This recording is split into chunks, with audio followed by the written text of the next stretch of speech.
매일 성경 묵상을 돕는 해설 가이드입니다. 안녕하세요. 묵상 코치입니다. 함께 읽고 나눌 말씀은 열왕기상 17장 8절에서 24절까지 말씀입니다. 아합은 바알신을 섬기는 시돈의 공주 이세벨을 왕비로 맞이하면서 바알을 이스라엘의 국교로 삼습니다. 여호와께서는 한편으로는 선지자 엘리야를 아합에게 보내어 이스라엘의 가뭄을 선언하시며 바알신을 섬긴 벌을 내리시고 다른 한편으로는 바알과의 전쟁을 선포하셨습니다. 여호와의 선언대로 이스라엘에는 비가 그쳤습니다. 하지만 그 속에서도 자기 종과 백성들은 살리십니다. 8절에서 16절을 보겠습니다. 8절에서 16절은 사르밧 가부의 집에 기적을 베푼 엘리야의 이야기입니다. 그리 시냇가가 말라 더는 거기에서 살 수 없게 되자 다시 여호와의 말씀이 엘리야에게 임합니다. 이번에는 시돈에 속한 사르밧으로 가서 거하면 그곳 가부에게 명하여 음식을 주게 하겠다 말씀하십니다. 9절에 보라 내가 그곳에서 가부에게 너에게 양식을 공급하라고 명령하였다 라는 구문은 4절에 까마귀들에게 내가 그곳에서 너에게 양식을 공급하라고 명령하였다와 거의 동일합니다. 하나님께서 명령하신 대상이 까마귀에서 가부로 바뀌었을 뿐입니다. 이것은 까마귀를 통해 양식을 주신 하나님께서 이제는 가부를 통해 양식을 주시겠다는 의미로 둘 다 하나님의 초자연적인 간섭인 것을 강조합니다. 고대사에서 가부는 도움 없이는 살기 어려운 사회적 최약자입니다. 구약에서도 고아와 가부와 객에게 하나님께서는 특별한 관심을 보이시며 도우라고 명령하셨습니다. 가부는 도움을 받아야 될 존재인데 하나님께서는 가부에게 엘리야를 복량하라고 명령하신 것입니다. 이것은 까마귀가 양식을 물어오는 것만큼 비이성적이고 상식적이지 않는 명령입니다. 다시 하나님의 절대적 권능을 보여주시라는 것입니다. 시돈은 이세벨의 고향이자 바알 신앙의 중심지였습니다. 여호와께서는 엘리야를 이세벨의 고향으로 보내어 그곳에서 여호와의 권능을 보여주기로 작정하신 것입니다. 엘리야는 하나님께서 이해하기 어려운 명령을 받았지만 순종하여 사르밧으로 가서 성문에 이릅니다.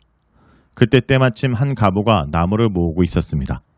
이것은 우연이며 구약에서 우연은 하나님의 보이지 않는 손길을 의미합니다. 하나님께서 말씀하신 가부를 곧장 만나게 해주신 것입니다. 하지만 엘리야는 그녀가 하나님께서 말씀하신 가부인지 확인합니다. 처음에는 가부에게 물을 좀 달라고 부탁합니다. 그녀가 물을 가지러 가자 다시 그녀를 불러 떡 한 조각을 달라고 정중하게 요청합니다. 아마 엘리야는 아브라함의 종이 리브가를 만날 때처럼 가부가 자신의 요청에 응하면 하나님께서 말씀하신 사람이라고 생각하겠다고 기도했을지 모릅니다. 엘리야의 요청에 가부는 놀라운 대답을 합니다. 그녀는 1절에서 엘리야가 했던 것처럼 여호와의 살아계심을 두고 맹세합니다. 그녀는 여호와에 대해 당신의 하나님 여호와라고 표현하는데 엘리야가 이스라엘 사람인 것을 알아본 것으로 생각됩니다. 그녀는 시돈의 신 바알을 두고 맹세하지 않고 여호와 이름으로 맹세하면서 자신에게 떡은 없고 통에 가루 한 웅큼과 병에 기름 조금이 있을 뿐이라고 고백합니다. 여기서 가루 한 웅큼과 기름 조금이라는 표현은 엘리야가 말한 물 조금과 떡 한 조각과 유사한 표현으로 그녀는 엘리야의 표현을 사용하여 자신에게 아주 약간의 가루와 기름이 있다고 말합니다. 자신은 현재 나뭇가지 2개를 주어 자신과 아들을 위해 음식을 만들어 먹고 죽을 작정이라 대답합니다. 음식을 만드는 데 필요한 나뭇가지가 2개뿐이라는 것은 음식의 양이 매우 적다라는 것을 의미합니다. 가부의 말은 이런 형편인데도 자신에게서 음식을 얻어먹겠느냐는 의미며 사실상 간접적으로 엘리야의 요청을 거절하고 있는 것입니다. 상식적으로 마지막 양식을 달라고 할 사람은 없기 때문입니다. 엘리야는 가부의 말을 듣고 두려워하지 말라라고 안심시킵니다. 이것은 가부와 아들이 절대로 굶어 죽지 않을 것이라는 말입니다. 가뭄과 기근으로 날마다 죽음의 공포를 느끼며 살아왔고 이제 막 죽을 수밖에 없는 처지입니다. 그런데도 엘리야는 죽을 걱정을 하지 말라라고 하면서 가서 음식을 만들되 우선 엘리야 자신을 위해 작은 빵을 만들고 그 후에 그녀와 아들을 위해서 음식을 만들라고 합니다. 이 말은 매우 이기적이고 비상식적으로 들립니다. 도와주어도 부족한 가부와 그 아들의 마지막 양식을 달라라는 것은 비정하게까지 들립니다.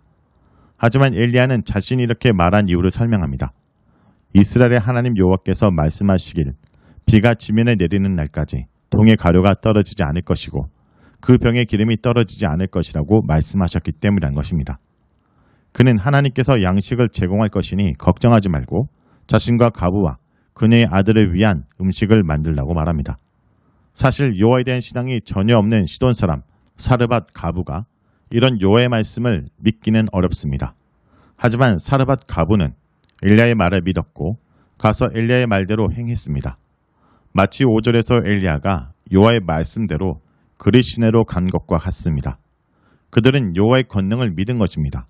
그 결과 여호와께서 엘리야를 통해서 말씀하신 것처럼 통의 가루가 떨어지지 않았고 병의 기름이 없어지지 않았으며 가뭄 내내 엘리야와 가부의 가족은 양식 걱정을 하지 않았습니다. 하나님께서는 가뭄과 기근으로 이스라엘과 시돈이 굶주릴 때도 하나님 말씀에 순종한 엘리야와 사르밧 가부의 가정에 먹을 것을 주시는 은혜를 베푸신 것입니다. 시돈의 신 바알도 못한 권능을 바알의 본거지에서 여호와께서 행하심으로써 자신이 참 신이심을 드러낼 것입니다. 다음은 17절에서 24절까지를 보겠습니다.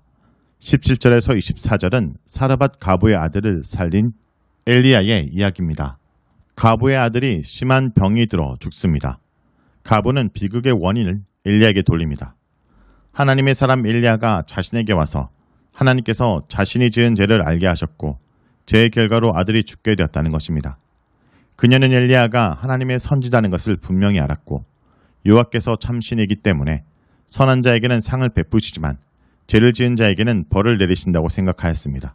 이런 인과응보의 신앙은 고대 신앙의 기본 체계였으므로 가부는 아들의 갑작스러운 죽음을 자신의 죄 때문이라고 생각한 것입니다. 하지만 엘리야는 아무 말도 하지 않고 아이를 안고 2층으로 올라가 침상에 누이고 여호와께 간절히 부르짖습니다.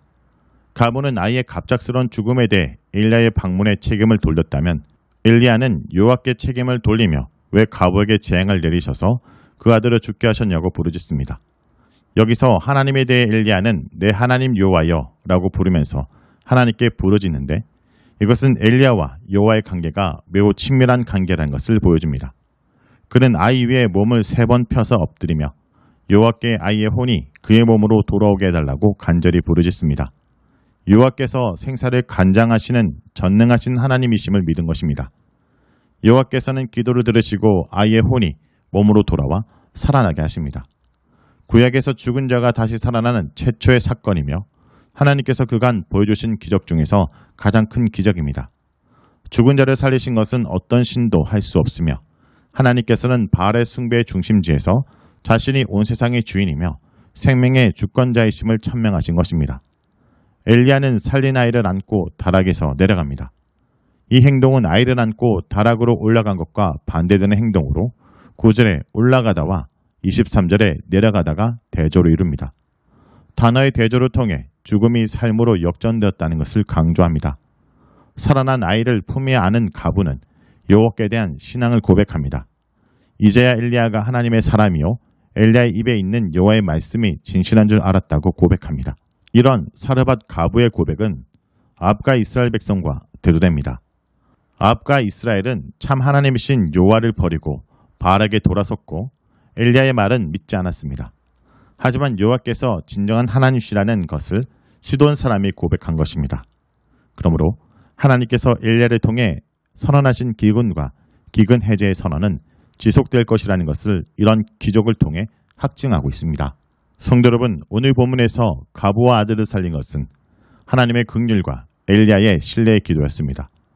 이것은 이스라엘의 미래와 소망이 무엇인지를 보여주고 있습니다. 우리도 마찬가지입니다. 영적 기근의 시대, 죽음의 권세가 우리 삶을 위협하는 이 시대에도 우리의 미래의 소망은 오직 하나님의 긍휼과 그분을 신뢰하는 성도의 간절한 기도라는 것을 잊지 않길 기도합니다. 기도하겠습니다. 주님, 말씀을 통해 죽음을 앞두고 마지막 식사를 하라는 인생에게 찾아오셔서 그 식사가 오늘 하루를 연명하는 식사가 아니라 주님께 순종하는 식사가 되게 하시고 그로 인해 끝이 아니라 다시 새로운 삶을 살게 하심을 보았습니다. 이것이 하나님의 능력과 긍휼하심의 결과입니다. 주님, 바알과 아세라의 땅에서 그들이 거짓된 신임을 엘리야를 통해서 나타내신 것처럼 오늘 말씀을 함께 나눈 성도들이 살아가는 삶 속에서 그 조직과 문화를 지배하는 세상의 허탄한 신화가 거짓임을 우리의 순종을 통해 드러나게 하여 주시옵소서. 우리의 순종으로 빈곤한 인생이 채워지는 인생으로, 죽음으로 끝날 것 같은 인생이 삶소망을 품게 하는 인생으로 역사하여 주시옵소서. 예수님의 이름으로 기도합니다. 아멘.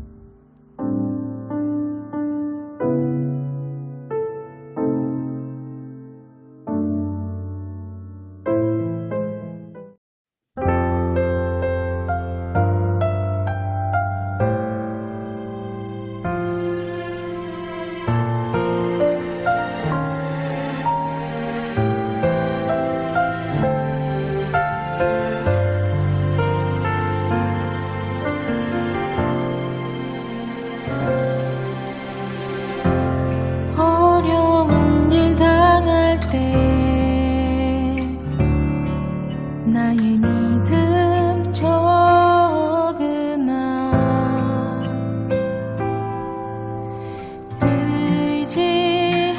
의지하는 내 주를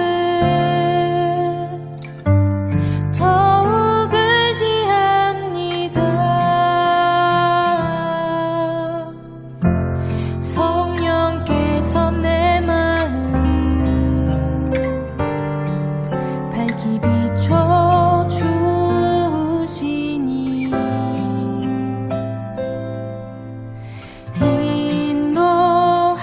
인도하심 따라서 주만 의지합니다. 세월이 지나갈수록 의지할 것은 예수뿐일세. 무슨 일을 만나도 예수 의지합니다. 밝을 때의 노래와 밝을 때의 노래와 어두울 때의 기도로 위태할 때 위태할 때 도움을 주께 간구합니다. 생명 있을 동안에 예수